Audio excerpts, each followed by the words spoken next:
మన చక్రాలను ఓపెన్ చేసుకుంటూ సహస్రానికి ఎప్పుడైతే చేరుతుందో అప్పుడు ఆత్మ జ్ఞానం పొందుతాడు మనిషి.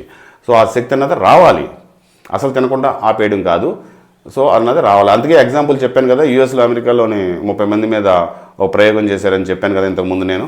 సో ఆ విధంగా దాన్ని మనం అలాగా వినియోగించుకోవాలి. అద్భుతమైనటువంటి ఆ వీర్య శక్తిని పాడు చేయకుండా మనం వినియోగించుకోవాలి.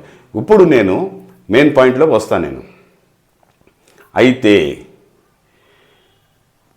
చాలామంది కామం వస్తుంది ఎలాగా తట్టుకోవడం ఏంటి అన్నప్పుడు ఏదైనా సరే ఇక్కడ ముఖ్యమైన పాయింట్ వస్తుంది అంటే సంసారం చేయకూడదా. ఇంతకుముందే అడిగాను కదా నేను, సంసారం చేయకూడదు, చేయాలి ఖచ్చితంగా. సంసార జీవితంలో ఉన్నాం, ఆల్రెడీ సంసారం చేస్తూ ఉన్నాం. కొంతమంది పెళ్లి చేసుకోవాల్సిన వాళ్ళు ఉన్నారు, చేసుకోండి, ఎవరిని చేసుకోవద్దు అంటలేదు. అందరూ పెళ్లి చేసుకోండి, పిల్లల్ని మనం కన్నాం.